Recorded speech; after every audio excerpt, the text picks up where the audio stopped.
15 August 1947 रोजी स्वातंत्र्य मिळालं आणि त्यानंतर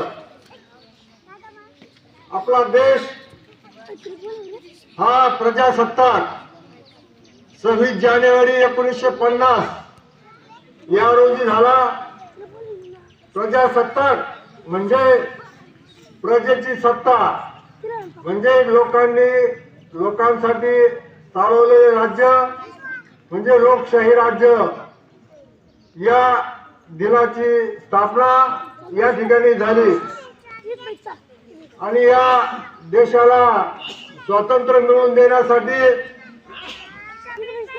महात्मा गांधी, पंडित जवाहरलाल नेहरू, सरदार वल्लभभाई पटेल, टिळक, आगरकर, सावरकर, डॉक्टर बाबासाहेब आंबेडकर,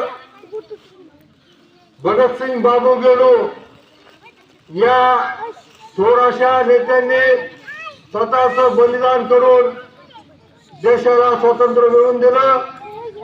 अशा या नेत्यांना प्रथम मी अभिवादन करतो, त्यांना कोटी कोटी धन्यवाद देतो।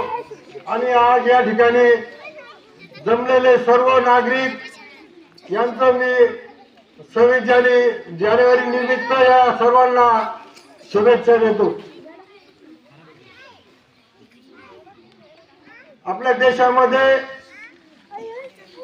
या लोकांनी जे बलिदान केलं आणि स्वतंत्र देश करून दिला, तर या देशामध्ये आज आपण सर्व या नेत्यांच्या आशीर्वादाने आपण या स्वतंत्र भारतात राहतो।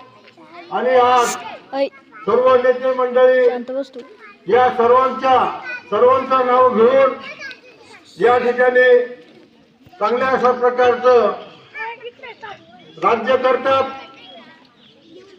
आपल्या देशाला सुफलाम करण्याचं काम या ठिकाणी नरेंद्र मोदी सरकार या ठिकाणी देशाचं नेतृत्व करतात। आणि या ठिकाणी आपण त्यांना प्रजासत्ताक दिनाच्या निमित्तानं शुभेच्छा देऊ। आणि त्यांच्याच माध्यमातून आज 22 जानेवारी 2024 रोजी राम मंदिराची स्थापना या ठिकाणी, मूर्तीचं प्राणप्रतिष्ठा या ठिकाणी त्यांच्या हातून झालं। त्याबद्दल मी त्यांना पुन्हा जनतेच्या वतीनं त्यांचं स्वागत करतो आणि माझं या ठिकाणी 2 शब्द संपवतो। जय हिंद, जय महाराष्ट्र।